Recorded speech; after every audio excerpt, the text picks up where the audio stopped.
The Kentucky Foothills, 1895, a place where the mist came rolling down like a living thing, swallowing the valley's whole. Up there, on a lonely ridge known as Briar Hill, stood a small white house wrapped in silence and climbing roses. The roses were like fire against the fog, thick, blood-red blossoms that seemed to glow even under the grayest skies. Locals said the woman who lived there, Clara Mae Linton, was not quite right in the head. A widow with a wild heart, they whispered. But there was something about her house, that mix of beauty and sorrow, that made even the most hardened farmers remove their hats when they passed her gate. Each morning she'd step out in her faded blue dress, her hair tied with an old ribbon, and she'd kneel in her garden as though in prayer. Her hands were rough, her eyes kind, and her roses, they looked alive. Almost too alive. Clara Mae had lived alone for 12 long years. Her husband, Samuel Linton, had been a miner, strong, gentle, and with a laugh that could echo through the holler.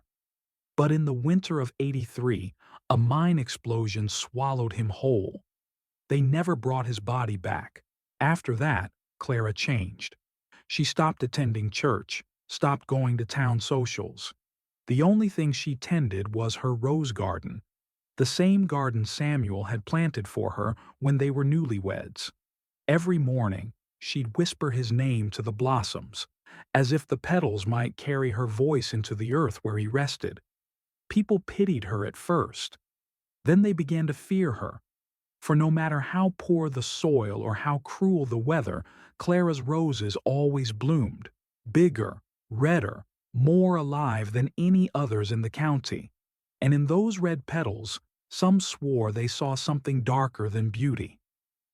It was a mild spring morning when Eli Turner, a barefoot farm boy of 14, wandered up her path. His mama had sent him to deliver a jar of milk, a neighborly favor. But curiosity burned stronger than courtesy. He stopped at her fence, staring wide-eyed at the wall of roses. "Ma'am," he called shyly, "how come your flowers bloom when nobody else's do?" Clara smiled faintly from where she knelt among the stems. "Because I feed them what they need most." "Water?" the boy asked. She paused, looking up at him with eyes the color of storm clouds. "No, child, love." Eli laughed nervously, but something in the way she said it, soft, solemn, almost sacred, made him feel that maybe she meant it. He didn't know it yet, but that was the beginning of a friendship that would change both their lives. Word spread quickly through the valley after Eli's visit. Folks liked to talk, and when talk found mystery, it grew roots. Some said the widow was a witch who fed her flowers with her own blood. Others claimed she'd made a pact with the earth itself, trading her life for eternal blossoms. Children dared each other to touch her fence at night, whispering that if you pricked your finger on her thorns, you'd dream of ghosts. Old Mrs. Callahan from the mill swore she saw Clara out under a full moon, knife in hand, cutting her palm and letting the blood drip into the dirt. The widow of Briar Hill, they called her, half in fear, half in awe. But Clara never paid them any mind. She tended her garden, spoke to no one, and waited for a voice that never came back from the grave. Inside Clara's small home, tucked in a drawer beside her bed, lay a single yellowed envelope, addressed in delicate cursive to Mr. Samuel Linton, heaven above. Each year, on the day of his death, Clara would open the letter, read the fading words, and add one new line. The letter began simply, "My love, the hills have gone quiet without your laugh. The mornings are colder. I feed your roses every day, hoping you'll find your way back through them." Over time, the lines turned shakier, sadder. "People say I've gone mad, Sam. Maybe I have. But if madness keeps your memory blooming, then let them call me what they will."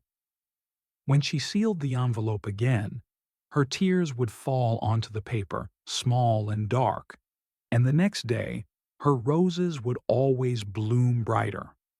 Eli came by often after that. He said it was to help her carry water from the well, but really he liked listening to her stories. Tales of the old days, of coal miners and mountain songs, of love that outlived death. One afternoon, he saw something he wasn't meant to see. Clara was pruning her roses when a thorn caught her finger. Instead of pulling away, she pressed the wound to the soil and let the blood drip down between the roots. Eli gasped. "Why'd you do that, Miss Clara?" She didn't seem startled. "Because everything that's ever loved me has taken a piece of me," she said softly. "Why should these be any different?" He didn't understand the words then, not fully, but they stayed in his heart, like seeds waiting for time to bloom. One golden afternoon, Clara led Eli to the edge of her property, where an ancient oak tree stood tall and solemn. Its bark was carved with a heart. Inside it, the initials CM plus SL. "This was where he asked me to marry him," Clara said, her fingers tracing the rough wood. "Said love was like carving into oak. It leaves a mark you can't erase." She smiled wistfully, her eyes far away. "He promised to plant me a rose for every year we'd be together. He planted 5 before he was taken. The rest? Well, I planted those myself."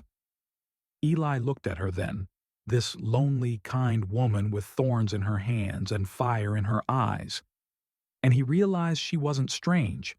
She was grieving, and her roses were the only way she knew how to keep him alive. But not everyone saw Clara's sorrow as sacred. Some of the local boys, cruel and restless, decided to play a trick on the widow. One night, they sneaked into her yard carrying buckets of red paint. They splashed it over her white fence and roses, leaving a crude sign that read, "Blood Roses, Beware the Witch of Briar Hill." When morning came, Clara stood in silence before the mess. Her eyes glistened, but she didn't cry. She simply picked up a rag, knelt, and began wiping the paint from each rose, petal by petal. As she worked, she whispered to herself, "Even cruelty can feed the earth if you let it." That day, Eli helped her clean the fence. By evening, the garden looked more beautiful than before. The roses shone deep crimson in the setting sun, as if they'd drunk in the insult and turned it into strength. That summer, the sky forgot how to rain. Creeks shriveled, crops failed, and even the cattle grew thin. The air tasted like dust and despair. But at Clara's house, her roses still bloomed, untouched, unbowed. People came to stare, some in wonder, some in fear. "How do they live when nothing else does?" asked the preacher, shading his eyes. Clara stood among her blossoms, her face lined but calm. "Because they've learned to drink from pain," she said. "Same as me." The preacher left uneasy, and that night he mentioned her name in his sermon, half warning, half admiration. Still, when townsfolk came home from church, they couldn't help but glance toward Briar Hill, and in the distance, through the smoke of the drought, they swore they saw her garden glowing like a living ember. One day, Eli brought his little sister Mary with him. She was only 10, frail and pale from the fever that had swept through the valley. Her cough was soft but endless, and their mother prayed nightly for mercy. When Clara saw her, she knelt and brushed a strand of hair from Mary's forehead. "You poor dear," she murmured. "The hills have taken too much from children like you." She plucked a single rose, its petals the color of sunset, and placed it in Mary's small hands. "Take this, sweetheart. It's been waiting for you." Mary smiled weakly, lifting it to her nose. "It smells like sunshine," she whispered. And for the first time in years, Clara laughed, a laugh bright and trembling, like a song remembered after a long silence. That evening, Eli looked back as they walked home. The widow stood among her roses. the last rays of light falling around her like a halo. In that moment, he thought she didn't look lonely at all. She looked like a part of the earth itself, keeping beauty alive in a place that had forgotten it. That night, after Eli and Mary left, the hills grew quiet again. Clara lit her lantern and went out to the garden. The moon hung low, pale and watchful. Her hands trembled as she worked, pruning the wilted blossoms. Then, as if moved by instinct, she pricked her finger again. But this time, she didn't stop the bleeding. The blood ran freely down her hand, dripping into the roots. "Samuel," she whispered to the stars, "if there's anything left of me to give, let it grow into something good." The soil seemed to sigh beneath her touch. For a moment, she thought she saw his face reflected in the lantern glass, kind, young, smiling. But when she blinked, only her own tired eyes looked back. She pressed her palm to the earth. "You took my joy, Lord," she murmured. "But leave me this garden. It's all I have left of him." Word of her nightly rituals reached the preacher by week's end. Out of concern, or perhaps out of fear, he came calling one afternoon. "Miss Linton," he said gently, standing by her gate, "folks in town have been talking. They say strange things about your garden." Clara wiped her hands on her apron, unfazed. "Let them talk. They say you've taken to unnatural ways," he continued, "that your roses drink what ought not be given to flowers." Her gaze met his, calm but piercing. "I only give them what love has left behind, Reverend. The Lord made love stronger than life. Surely he won't mind if I keep it alive a little longer." The preacher's eyes softened. "Pain can twist even faith, Miss Linton." Clara smiled faintly. "So can loneliness." He left soon after, unsure whether he'd just spoken to a sinner or a saint. When Eli visited the next morning, he found Clara sitting on her porch, paler than usual. Her hands shook when she tried to pour tea. "You shouldn't work so hard," he said. "You look tired." "I am," she admitted softly. "But the garden still needs me." He frowned. "You shouldn't cut yourself anymore. I saw the marks on your hands. You're hurting yourself for flowers." Clara looked out at her roses, rows of red burning in the morning mist. "Every garden asks a price, Eli. Some ask for time. Some ask for hope. Mine asks for a little blood." "But you'll die if you keep doing it," he burst out. She turned to him then, and her voice broke like wind through brittle leaves. "Then let me die feeding what still remembers him. Some of us are not meant to forget." Eli didn't know what to say. He only nodded, his throat tight, and promised to visit again soon, though part of him feared what he might find next time. Autumn came early to the Kentucky foothills that year. Frost silvered the meadows before the leaves even turned. Most gardens wilted overnight, their stems blackened and brittle. But Clara's roses still bloomed, proud and defiant, their color deep as the setting sun. When neighbors came to see, they found her out front in her shawl, trimming the last blossoms carefully. "They'll go to the churchyard," she said, when someone asked what she was doing. "Every soul deserves color, even in the cold." She handed each neighbor a rose to place on a grave of someone they'd lost. By the end of the day, the valley graveyard glowed red as a summer field. And that night, as frost gathered on her windows, Clara sat beside the fire, a basket of petals in her lap, and whispered, "Sleep well, my love. The hills remember you tonight." That night, thunder rolled over Briar Hill. Rain poured like tears from the sky. Eli woke to the sound and felt a heaviness he couldn't explain, a tug deep in his chest. He threw on his coat and ran through the storm, his boots splashing mud.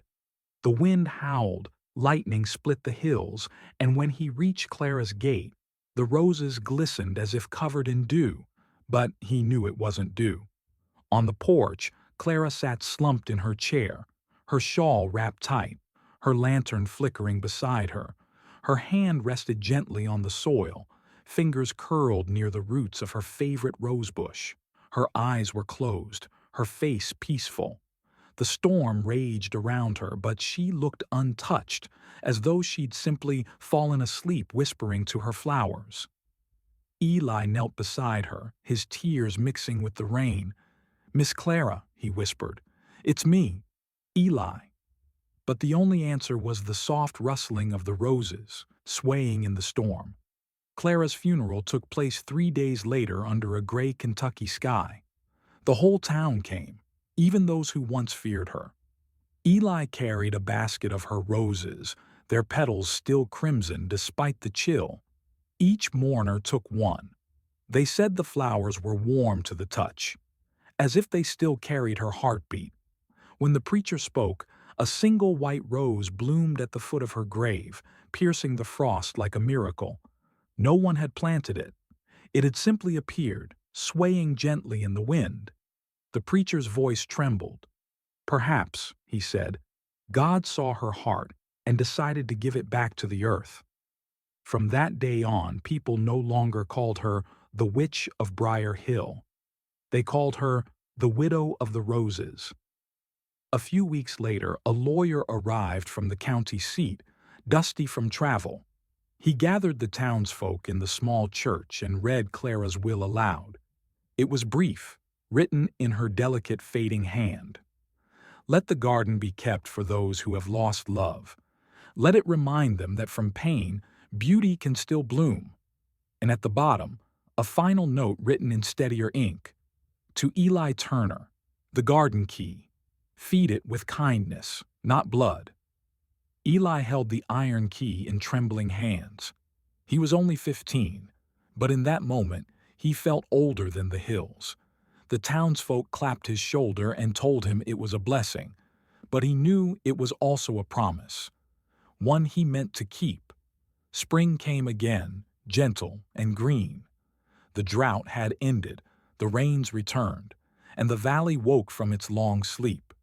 Eli, now taller and stronger, tended the garden with steady care.